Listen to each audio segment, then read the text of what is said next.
Good evening दोस्तों। कैसे हैं आप सभी लोग। तो चलिए आज हम सीखेंगे माइक्रोसॉफ्ट एक्सेल में डेटा एंट्री पर मैक्रोज का यूज करना। तो इसके लिए देखो सबसे पहले मैं माइक्रोसॉफ्ट एक्सेल ओपन कर लेता हूँ। तो देखो मैंने यहाँ पे एक शीट पर पहले से ये देखो यहाँ डेटा शीट बना रखी है और दूसरी शीट पे देखो यहाँ पे इंक्वायरी फॉर्म बना रखा है। तो इसी तरीके से आप बना सकते हो। अब देखो मैं यहाँ पे करना क्या चाहता हूँ कि ये देखो इस इंक्वायरी फॉर्म में जो भी मैं डिटेल फिल करूँ वो सारी डिटेल यहाँ पे इस शीट में इंक्वायरी डेटा शीट में सेव होती जाए। तो इसके लिए देखो मैं यहाँ इंसर्ट मेनू पे क्लिक करता हूँ और यहाँ से शेप ऑप्शन पे क्लिक करके कोई भी एक शेप ले लेते हैं हम। तो अभी देखो मैंने इस शेप पे क्लिक किया तो ऐसे ड्रॉ करके देखो यहाँ पे एक शेप बना दी।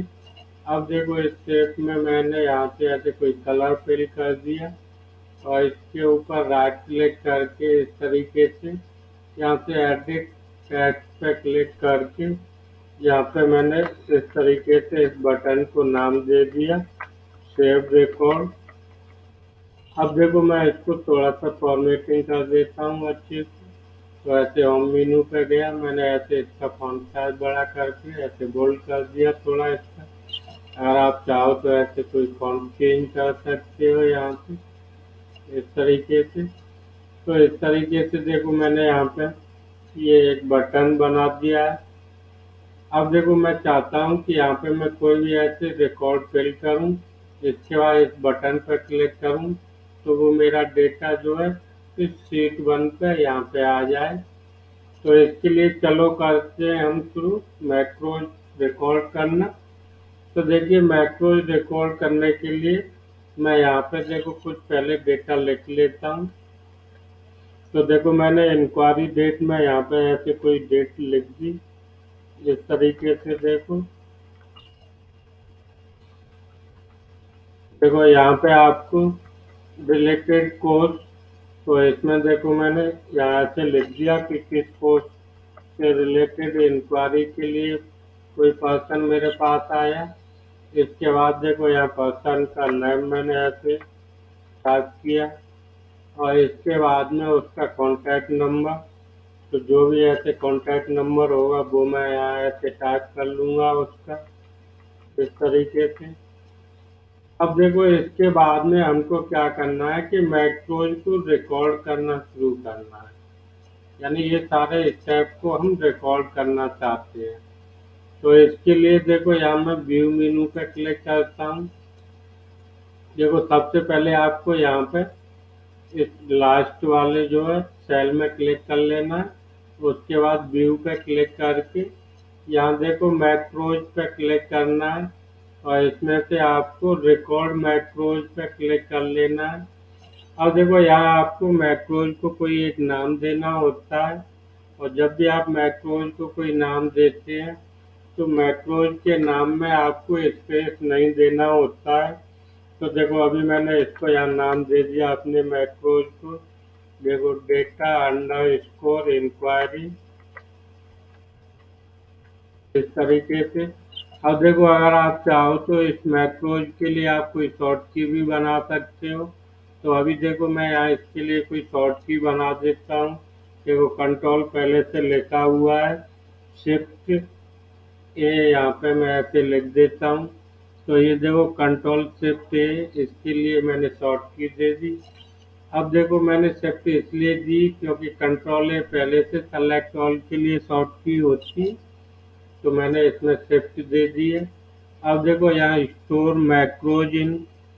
तो यहाँ से देखो आपको ये ऐसे ऑप्शन मिलेंगे जैसे आपको न्यू वर्कबुक के लिए मैक्रो रिकॉर्ड करना है या इसी वर्कबुक के लिए आपको मैक्रोज को रिकॉर्ड करना है। तो मैं अभी इसमें से देखो यहाँ पर्सनल मैक्रो वर्कबुक को सेलेक्ट कर लेता हूँ। देखो यहाँ डिस्क्रिप्शन में आप इस मैक्रोज को जो आप रिकॉर्ड कर रहे हो उसके बारे में लिख सकते हो जिससे आपको याद रहे कि ये मैक्रोज आपने किस लिए रिकॉर्ड किया था। तो ये ऑप्शनल है। अभी मैं इसको छोड़ देता हूँ और देखो यहाँ से मुझे ओके पे ऐसे क्लिक करना है। और जैसे ही देखो अभी मैंने ये ओके किया तो अब ये देखो मैक्रोज रिकॉर्ड होना शुरू हो गया है। अब यहाँ पे मैं जो भी स्टेप या जो भी एक्शन लूँगा वो सारे के सारे मेरे मैक्रोज में रिकॉर्ड हो जाएंगे। तो इसलिए जब भी आप मैक्रोज को रिकॉर्ड करें आपको जो है एक्स्ट्रा स्टेप यूज नहीं करने हैं। जितना आपको काम करना है आप वही एक्शन और स्टेप कीजिए।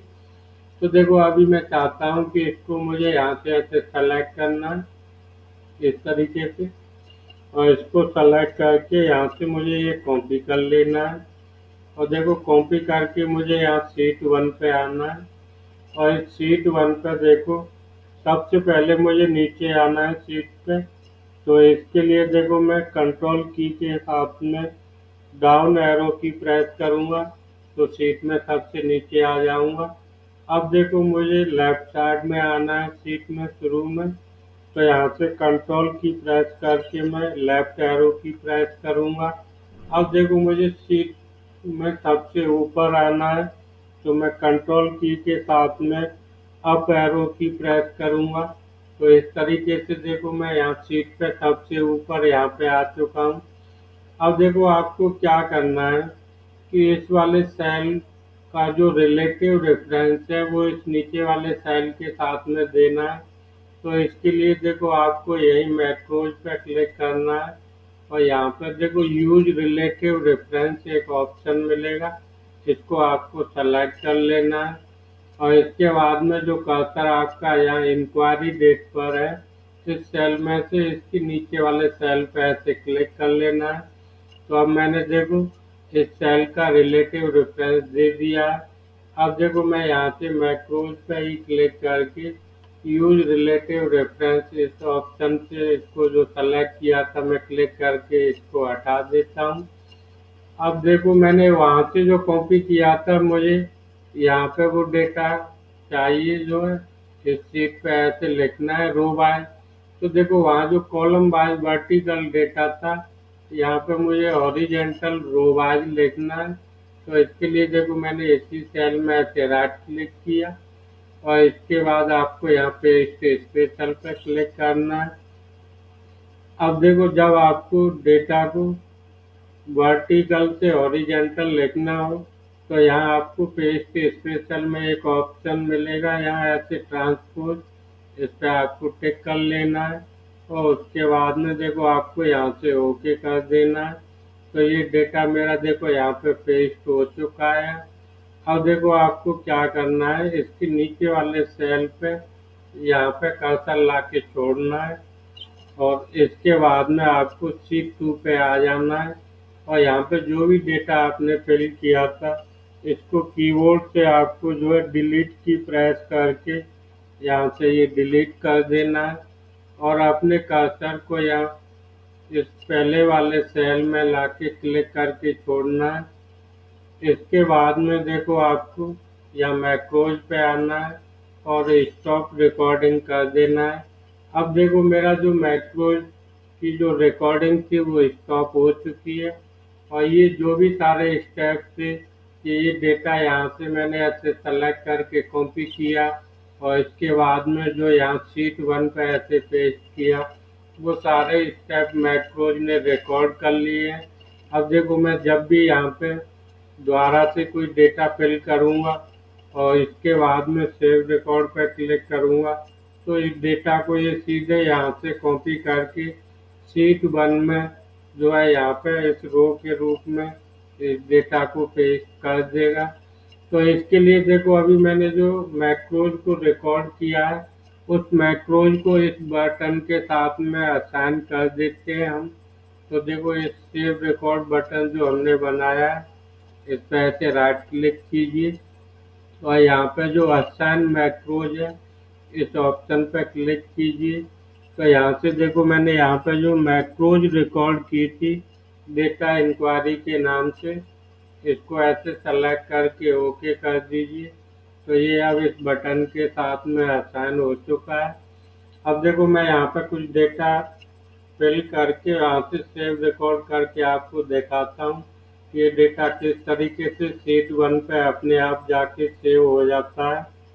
तो देखिए अभी मैं यहाँ पे कोई डेट लिखता हूँ इस तरीके से। देखो अभी मैंने यहाँ ऐसे डेट लिखा। देखो इसके बाद में देखो अभी मैं यहाँ पे रिलेटेड कोर्स लिखता हूँ। तो देखो मैंने यहाँ कोर्स का नाम ऐसे लिख दिया। अभी देखो यहाँ इंक्वायरी पर्सन का नाम ऐसे मैं यहाँ लिख लेता हूँ। तो इस तरीके से मैंने यहाँ नाम लिखा। अब देखो इसके बाद में कॉन्टैक्ट नंबर। तो देखो मैं यहाँ ऐसे कॉन्टैक्ट नंबर में ऐसे कुछ लिख लेता हूँ इस तरीके से। इसके बाद में देखो मैं जैसे ही सेव रिकॉर्ड करूँगा तो ये डेटा शीट 1 पे चला गया है। अब देखो मैं ऐसे ही कोई दूसरा पर्सन है उसके लिए यहाँ डेटा फिल करता हूँ। तो देखो अभी मैंने यहाँ ऐसे डेट लिखा इस तरीके से। इसके बाद में देखो आपको फिर से यही कोर्स लिख लेना। तो देखो मैंने लिख लिया ऐसे यहाँ कोर्स का नाम। इसके बाद में देखो यहाँ मैंने पर्सन का नाम ऐसे लिख लिया यहाँ पे। इसके बाद में देखो ये कॉन्टैक्ट नंबर यहाँ इसका लिखा मैंने। तो इस तरीके से देखो मैंने यहाँ कोई कॉन्टैक्ट नंबर के लिए ऐसे लिख दिया देखो। इसके बाद में देखो यहाँ पे सेव रिकॉर्ड किया। तो इस तरीके से जो भी डेटा हम यहाँ फिल करके अब सेव रिकॉर्ड करेंगे तो ये इस डेटा को यहाँ से कॉपी करके शीट पे सीधे पेस्ट करता जाएगा। देखो इस तरीके से देखो 3 रिकॉर्ड यहाँ आ चुके हैं।